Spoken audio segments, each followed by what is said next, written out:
Attorney, nakikiusap po si Yeng, asawa po ni Jojo, na sila po ay aalis na hanggang linggo na lang talaga. Ano din sa linggo? Hanggang linggo na lang. Sobra-sobra na po yung ano. Supposedly, dapat hanggang June 10 na lang po sila. Pero sana po, wag na ho lumaki yung problema. Tulong ko po sa kanila. Aalis na po sila this Sunday. Kaya Sunday, kung hindi kayo makaalis, labas natin gamit. June? Ilalabas na lang. Kasi, ano? Itong June, Sunday.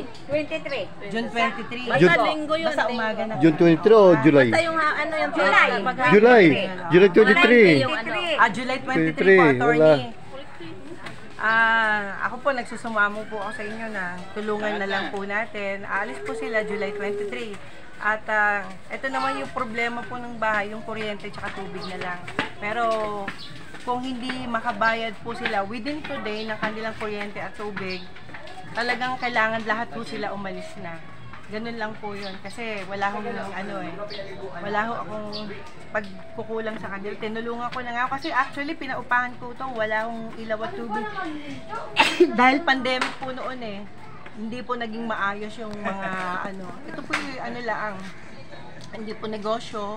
Yung kumari ko po si Alice Telesporo, siya po yung isa yung nagmalasakit na imbis naman na walang tao, ay paupahan na lang pero hindi yung naging maganda resulta. Kaya po, pakikiusapan ko na lang po na umalis na ho sila lahat. At ito po, pag binayaran ko po yung kuryente, kailangan umalis na rin ho sila. Kasi hindi ko po sagot ang ilaw at tubig na dapat sa kanila.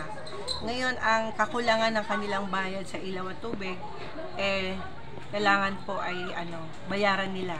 Pati ho yung upa na natitira na itinira nila. Yun lang po, attorney. Salamat po. Pasensya na po at salamat po sa pagkakaintindi niyo. Wala na akong choice Ayoko na po ng problema kasi sobra na to. Hindi na ho maganda. Wala na nga akong pera. Nag-ayos ako ng bahay tapos wala ho. Hindi naman ho nila sinasadya pero tumaas ho kasi lahat ang bilihin, ang kuryente, ang tubig. Naintindihan natin pero sorry po. Pakiusapan niyo po attorney yung Meralco. Wag naman po.